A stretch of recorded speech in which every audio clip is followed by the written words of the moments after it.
Hi everyone, here we are at FooConf Helsinki. This is the first edition, pretty excited to be here.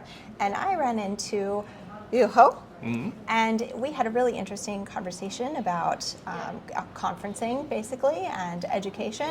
And I want to share with you all what Juho had to say. You had some really interesting thoughts. First of all, would you like to introduce yourself and tell us a little bit about your talk that you're doing here? Yes, so I'm Juho Vepsäläinen. It's a little bit complicated to introduce myself because I do many things. So I have a little business. It's more like self-publishing, consulting type of business. Then I'm a conference organizer here in Finland. So we ran React Finland for many years. Now we're doing a new conference called Future Frontend. And I'm also a doctoral researcher at Aalto University. So I started there last June. So I'm doing my PhD finally. So it's like after all this time. So it's a lot of things going on. And just to respond the latter part of the question about my presentation, which I just gave. In my presentation, I was discussing the future of frontend because there's a lot going on in the space. So many things are moving, and we're getting smarter as developers because I think the key issue is that we are shipping too much JavaScript to the client. So we want to ship less, and when we ship, we want to ship it when we need it. Maybe not everything at once, but later. So these new solutions, new frameworks, they give us ways to do this better out of the box. So as a developer, you don't have to think so much about it. The framework simply is doing the work for you. So that was sort of the gist of my presentation. Nice. So what part of the development process does this affect the most? Is it after deployment? I mean, that's a good question because I mean, it's with these solutions. I mean, one end is you get static output, so your static site generation SSG process, and then, but of course, not every site or application is static. So then you get this dynamic use cases. So maybe you have a page, or you have like a form, you have a contact form. That's something where you likely need some orchestration from the server side. Or if you're on an edge infrastructure, then what you need some kind of edge worker to deal with the server logic. So it's so this deployment part, it comes into play depending on what you do. Excellent. This sounds really interesting. We talked a little bit about front-end programming. Is that's mainly what you're interested in? Yes, but let's put it this way, that I look at the backend from the front-end side. Got it. So I use that makes sense. I use backend technologies. I understand GraphQL and this like trends that are going on. But at the same time, for me, the big thing like during the past year was understanding the potential of edge. Because so the story goes so that in the past we used content delivery networks. And before CDNs, you had this model where you have a server, and then from one server you serve the content to your consumers, or the clients. But then we did this, figured out that it's better to have many computers globally because then you avoid latency. Just connect to the one that's closest. And then it turns out that it's a good idea to build something more powerful on top of this. So that's where edge computing comes in, because you can start implementing servers that are globally sort of distributed, or you use the CDN infrastructure to make really scalable and powerful implementations. It's sort of better to think so that now we have CDN you can actually program. You can get in between the requests, and you can do crazy things, A/B testing and whatever. Wow. Yeah, so this sounds incredibly familiar because we do something very similar to that at JFrog, actually, using CDNs, using edge computers, and being able to distribute packages is our concern, is being able to distribute data, which, I mean, it's all the same, right? Being able to get data to the end users as quickly as possible. Yes. This is all interesting stuff, and there's a lot more that can be done here to improve what we have now. Yes, I mean, that's sort of the current challenge. So now you have this distributed infrastructure, and then you get this question like, I want to have a database.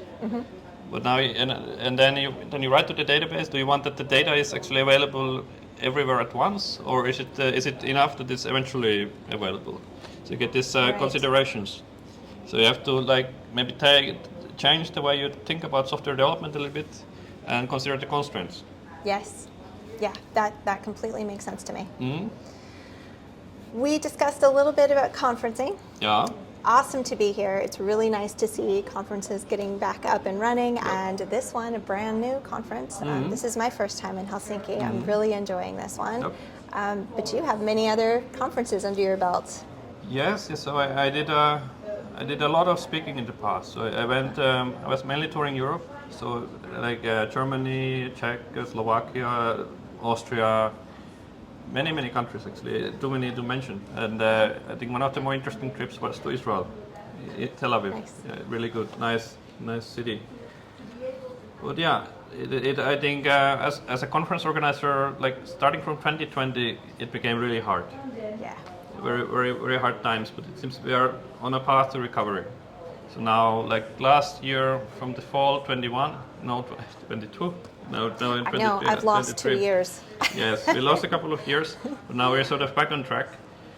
So it's great to see new conferences like this to show up. It's always and from experience I know, the first run is the hardest. I mean, how do you get the people to show up, check out your conference? But the second run is easier because then people that came to your conference, they tell other people how great it was. So it's always the first run that's the hardest. Nice. So something I'd love to ask you. Mm-hmm. Why do it? Why do a conference? Why is it important? So I think everybody has their own reasons to run a conference. But in our case, we felt, I think 2017, I mean, one of the organizers, he came up with this, he took a group of people together, and he proposed we should do something because nothing is happening here. So there was sort of a gap in the market. And it turned out I had the right contacts. So I knew the people we would like to have in the conference to speak. And then I got the speakers, and then we found a venue, and then we had to do it. So in our case, it came out of this sort of the need to do something, because not much was going on, and then we decided let's change this. But of course, we go to conference for many other reasons as well. But it's sort of for us, it was like doing something that felt right at the time. That was the main point. Right. You said you get feedback from people. Yes. That say they enjoyed it, they liked it. That's what you want, because if people don't enjoy the conference, they're not coming back. Exactly. So you have to make sure everything goes well, and I mean that's your task as an organizer. I mean, you're running around, making sure everything runs smoothly and nobody is noticing the fires. Right. So it's, that's the task. Yeah. There's a lot to running a conference behind the scenes. Yes. It's not just gathering a bunch of speakers and they show up and speak. No. There's a lot more involved, right? It's a lot. And simply, I see it's multiple parts. So you have the infrastructure, like some way to capture data, some way to define your schedules. You have to make the website. Then you have to have the communication channels. You have to be able to reach your speakers, audience. There's marketing and sales. Right. Just getting the word out that there's going to be an event, and then converting the people. I mean, making sure that people actually come and pay for it. I mean, it's many steps, and it's enough that one step doesn't work out. I mean, you can have the greatest conference in the world, but if people are not interested, it doesn't work. Right. So. Well, I've always admired how much it takes to put a conference together. I've admired the people doing it, and now I've met another one. It's pretty amazing.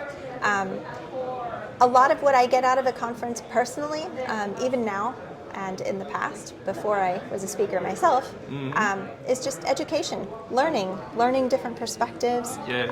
It's not all about how-tos, it's more about why.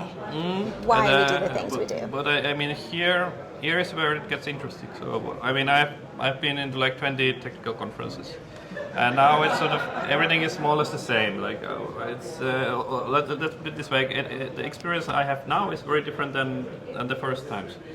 But at the same time, I'm going to this front-end conference now. But I think I would learn a lot more if I went to a back-end conference. Or if you're a backend developer, you go to a front-end conference, you will learn so much more because it's something that's completely new for you. There's simply more to learn. Yeah. So I would consider going to a conference that's outside of what you're comfortable with. So you have to go outside of the comfort zone and then get exposed to these ideas, and then you can see maybe there's some things that are same and some things that are different. So it can even inspire you in the main work you do. Nice. Yeah. I think that's the best word, inspiring. Yeah. That's how I've always found conferences. I have a lot more energy after going to them, after talking with everyone, meeting people of similar mindsets, and people wildly different mindsets. Yes, It's very enlightening. Yep. There's one point I want to make, is that when you go abroad to a conference, it's very, very, very important you take these 2 or 3 days off. So you actually have time to see the city or the country a little bit. Yeah. Because there are times, I mean, there was a couple of years back, I met this German guy in the after party. And then he told me that, I mean, it would have been nice to stay here for a couple of days. But now I have to go back home. I didn't get to experience Finland. Right. So he was like, he didn't expect so much from the country. I mean, Finland, why to go to Finland? What's in Finland? There's like not so much. But then you come here and then you realize that maybe there's something to see, or it's different, or it's interesting. Yeah. So you need the time. It's better to have the time than not. Very much agree with you. That expands your mind too, right? Experiencing a new place. Yeah. You get a whole new culture sometimes, new language to listen to and try to speak. Yeah, it's very amazing. One thing I learned, the very first conference I ever went to, I was pretty convinced that I needed to fill my schedule completely with session after session after session. That's exhausting, absolutely exhausting. What would your advice be to someone in that situation attending a conference? So here, I think for some people, the actual conference is the hallway track. It's the conference that happens outside of the sessions. Yep. And as an organizer, for me, it's very, very important that I actually put enough space in the schedule for people to meet other people and network and simply enjoy the atmosphere. Because if you spend all of the time just listening, it's same as watching YouTube, more or less. But in a conference, you have to get something out of the interactions. You have to meet the speakers. Yes. I mean, the speakers, they're coming for you for this time. So it's like you're compressing time and space when you have a conference. So you should take most out of it. Totally agree with you. And I think that's what I missed the most during that period of time when we weren't having physical conferences. Because that's what we're doing right now, is a hallway track. Where we've learned a little bit about each other. I've met an amazing new person. This is incredible. I appreciate you being here. Yep. Thank you so much for sharing what Thank you do. Yep. Thank you, everybody. Have a good day. Yep.